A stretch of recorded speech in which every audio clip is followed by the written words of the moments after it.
सिर्फ एक ट्रेन क्षतिग्रस्त हुई, एक ट्रेन का एक्सीडेंट हुआ जो कि कोरोमंडल थी।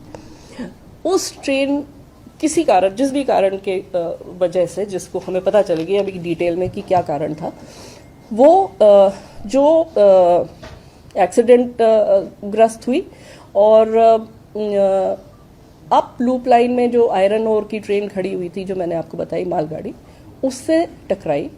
उसके ऊपर उसका इंजन चला गया, उसके कुछ कोचेस चले गए और ये इतना तेज इम्पैक्ट था वो बेसिकली इसलिए था क्योंकि ट्रेन अपनी फुल स्पीड पे थी। 128 kmph पे मामूली चीज़ नहीं है। और दूसरी इशू ये था कि वो एक आयरन ओर की ट्रेन थी जो कि बहुत ही भारी ट्रेन होती है, तो वो सारा इम्पैक्ट जो है, कोलिजन का इम्पैक्ट, अगर आप लोग किसी भी टेक्निकल कोलिजन एक्सपर्ट से भी पूछेंगे, कोलिजन का इम्पैक्ट उसने कंप्लीटली रिजेक्ट कर दिया क्योंकि वो आयरन ओर भरी हुई ट्रेन थी। एंड द एंटायर पूरा का पूरा इम्पैक्ट जो है वो सारा का सारा ट्रेन के ऊपर आ गया। कोचिंग ट्रेन थी ये। अब इस ट्रेन के बारे में भी मैं कुछ बताना चाहूँगी। ये ट्रेन है LHB ट्रेन, हमारी जो LHB कोचेस है उसकी ट्रेन है ये। LHB is a very very safe train. अगर आप और एक्सीडेंट्स इस तरह की ट्रेन के देखेंगे, आपको मिलेगा कि इवन एट फुल स्पीड ये ट्रेन कैप्साइज नहीं होते। इसके कोचेस जो हैं वो दे डोंट टर्न टर्टल, और इसलिए उसमें जो लोग होते हैं वो उनको कोई ज़्यादा इंजरीज नहीं होती है। अनफॉर्चुनेटली इस केस में ये ऐसा हादसा हुआ कि इस स्पीड पे अगर पूरा का पूरा इम्पैक्ट ट्रेन के ऊपर आएगा तो कोई भी दुनिया में ऐसी कोई टेक्नोलॉजी नहीं है कि वो इस तरह के जंबलिंग अप को प्रिवेंट कर सके। तो मालगाड़ी बिल्कुल नहीं डिरेल हुआ क्योंकि आयरन ओर था वो। तो आयरन ओर इतना स्टेबल और उसकी सेंटर ऑफ ग्रेविटी इतनी स्टेबल होती है कि वो नहीं हिली तक नहीं, उसमें थोड़ा बहुत इधर उधर हुआ पर वो हिली नहीं। और पूरा इम्पैक्ट जो है वो इस ट्रेन के ऊपर आ गया जो कि पैसेंजर्स के साथ थी, और उसकी वजह से ये इंजरीज और अनफॉर्चुनेट डेथ्स बहुत हुई।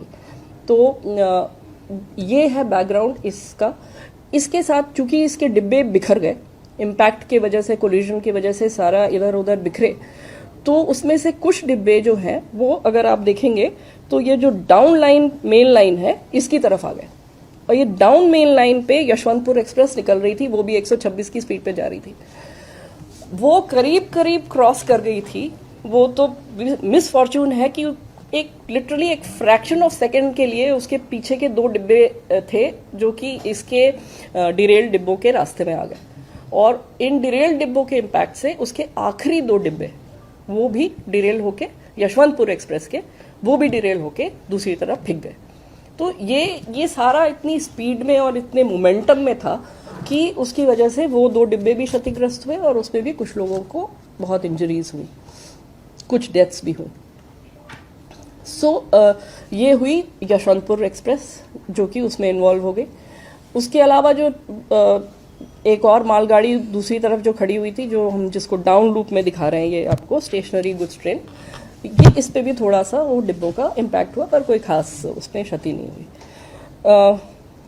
ये पूरे एक्सीडेंट का बैकग्राउंड है। इसके बाद जो सबसे पहला काम हुआ, जो रेलवे में एक बहुत लेट डाउन प्रोसीजर है इस तरह के डिजास्टर्स के लिए, कि वो स्टेशन मास्टर ने तुरंत कंट्रोल को मैसेज करी, और उसके बाद हमारी जो मेडिकल रिलीफ ट्रेन होती है वो 2 जगह से तुरंत चल पड़ी। 20 मिनट के अंदर वो गाड़ियां चल पड़ी। एक आई खुर्दा की तरफ से, मतलब भुवनेश्वर की तरफ से, और एक आई खड़गपुर की तरफ से। भुवनेश्वर वाली पहले पहुंची और उसके जस्ट 10 मिनट बाद खड़गपुर वाली पहुंची। साथ में एनडीआरएफ को इन्फॉर्म कर दिया गया। एनडीआरएफ की एक टुकड़ी बालासोर में स्थित थी क्योंकि वहाँ पे साइक्लोन और ये सब फ्लड्स वगैरह के लिए उनकी एक टुकड़ी वहाँ पर मौजूद रहती है। उस टुकड़ी को तुरंत इन्फॉर्म कर दिया गया। ये भी मैं बताना चाहूँगी कि हम लोगों की एनडीआरएफ के साथ कंटिन्यूअस इस तरह की घटनाओं से बचने के लिए एक्सरसाइज चलती रहती है, कोऑर्डिनेशन चलता रहता है, और हम लोग बहुत सारी मॉक ड्रिल्स करते हैं। उसका ये फ़ायदा हुआ कि एनडीआरएफ की टीम जो बालासोर में मौजूद थी वो भी वहाँ से चल पड़ी तुरंत तैयार होकर, और वो भी पहुँची। जो आर्मी की भी वहाँ पे एक टुकड़ी मौजूद थी वो भी मोबिलाइज हो गई, उसको इन्फॉर्मेशन पहुंच गई, वो भी आ गई। जो स्टेट एडमिनिस्ट्रेशन था, जो स्टेट डिजास्टर रिलीफ थी, जो district manager DM and his team and the SP and the local administration, everybody responded. Locals जो वहाँ पे थे, वो तो खैर they are the first responders, वो सारे locals आ गए and immediately जितने लोगों को वहाँ से निकाला जा सकता था, उनको वहाँ से नज़दीक के अस्पताल ले जाया जा सकता था, उसके लिए जो भी कार्रवाई करनी थी वो लोगों ने शुरू कर दी।